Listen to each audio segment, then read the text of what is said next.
Bulletin की शुरुआत करते हैं। लखनऊ से बड़ी खबर सामने आ रही है। निकाय चुनाव के जरिए तैयारियों का जायजा लेगी भारतीय जनता पार्टी। और देखिए, निकाय चुनाव को लेकर महिलाओं के लिए ज्यादा सीटें आरक्षित कर महिलाओं को अपने साथ जोड़े रखने की मुहिम भारतीय जनता पार्टी के द्वारा चलाई जा रही है। और दलित वोटरों पर भी पार्टी की नजर है। वोटर को रिझाने में जुटी है पार्टी। 17 नगर निगम, 199 नगर पालिका और 544 नगर पंचायतों पर चुनाव होगा। और चुनाव को लेकर बीजेपी ने प्रभारी मंत्रियों को इसकी जिम्मेदारी सौंपी है।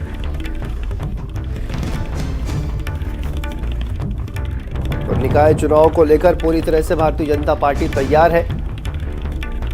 तो महिलाओं के लिए ज्यादा सीटें आरक्षित कर महिलाओं को अपने साथ जोड़े रखने की मुहिम भारतीय जनता पार्टी के द्वारा चलाई जा रही है। हमारे साथ सहयोगी संजय चौहान जुड़ गए। संजय, निकाय चुनाव की तैयारियों में भारतीय जनता पार्टी किस तरह से जुड़ी हुई है, किस तरह की रणनीति अपनाई जा रही है, महिलाओं को, दलित वोटरों को, ओबीसी वोटर्स को किस तरह से अपने पाले में करने की कोशिश भारतीय जनता पार्टी के द्वारा की जा रही है?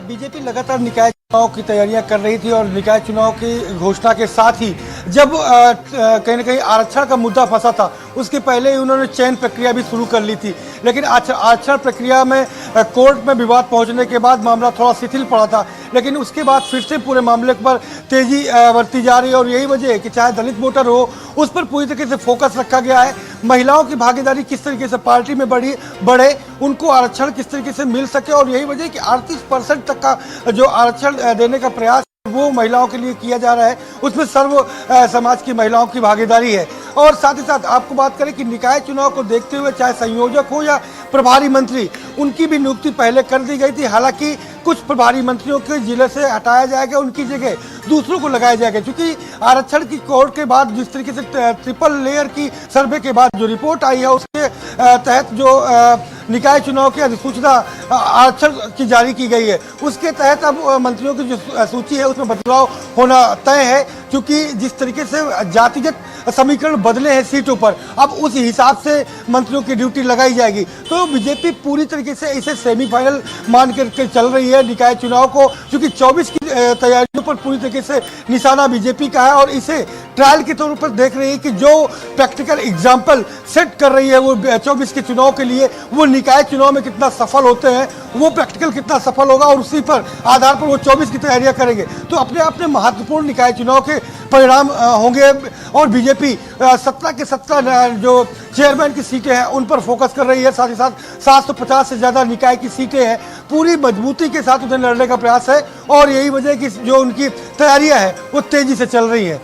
शांतनु, बिल्कुल, देखिए, और सबसे ज्यादा कहा जाए कि महिलाओं को अपने साथ रखने की कोशिश देखा जाए संजय, तो भारतीय जनता पार्टी जो है वो लगातार कर रही है। इसके अलावा ओबीसी वोट बैंक को लेकर भी हमने देखा किस तरह से मारामारी है, और समाजवादी पार्टी ने भी कहीं ना कहीं हमला बोलना शुरू कर दिया है। तो ओबीसी वोट बैंक को किस तरह से अपने साथ रखने की कोशिश भारतीय जनता पार्टी द्वारा की जा रही है, और पार्टी के कौन कौन से नेताओं को इस पूरे काम में लगाया गया है? हमने देखा कई जो नेता हैं उनको कहीं ना कहीं संगठन के ऐसे नेता हैं जिनको ये जिम्मेदारी सौंपी गई है अलग अलग क्षेत्रों में जाकर, और वोटर्स को कहीं ना कहीं साधने की कोशिश की जा रही है।